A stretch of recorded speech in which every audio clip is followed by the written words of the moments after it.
Mga kabarya, welcome na naman dito sa channel natin. Old Coins PH 1611. Patuloy tayong nagbibigay ng mga update at saka featured coin natin dito sa channel natin. Try natin na ma-share yung mga hawak nating barya sa iba't ibang bansa. At maraming salamat sa mga bago nating subscribers na at least unti-unti ring na-add dito sa channel natin. Ako'y nagpapasalamat sa patuloy niyong panonood sa iba't iba nating mga coin review. Now, dito na tayo. Welcome dito sa barya na hawak natin. Barya galing United Arab Emirates. So, ito yung barya natin galing United Arab Emirates. Ito yung tinatawag na 25 fils. So, yung value nito is 25.25 Arab Emirates. So, 0.25 AED. So, nasa 25 fils. Now, nasa 3 pesos point 90 yung equivalent nito dito sa atin. So, 3 pesos lang ito. So, currency kasi nila is dirham. Currency. Copper nickel, yung kanyang komposisyon. So, nasa 3.5 grams. Yung kanyang bigat with the diameter naman niya is nasa 20 millimeter mga kabarya. At 1.5 millimeter yung kanyang thickness. So, at least may hawak tayo sa barya sa bansang United Arab Emirates, mga kabarya. Now, ito naman yung kaniyang obverse. So, try natin tingnan yung kaniyang obverse. So, ito yung denomination. So,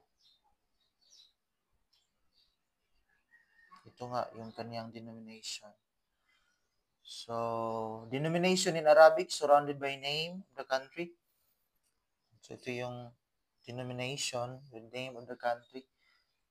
Hindi talaga natin mabasa yung kanilang Arabic. Pero dito may nakalagay naman United Arab Emirates. Denomination yung nasa taas, 25 fils. While ito naman yung kaniyang reverse, mayroong gazelle facing left. Date below, may date dito probably. So ito yung Gazella subguturusa. Now, try natin tingnan yung value nito. So, at least may value dito, may nakita tayo. Mababa lang kasi yung value. So, dito tayo, try natin, unahin natin dito sa indatnomista.com. So, ito yung iba't ibang year. Mababa lang. So, nasa 14 pesos nga lang yung iba. Pero may nakita tayo dito, dalawa. Try natin tingnan kung makita ko yung isa.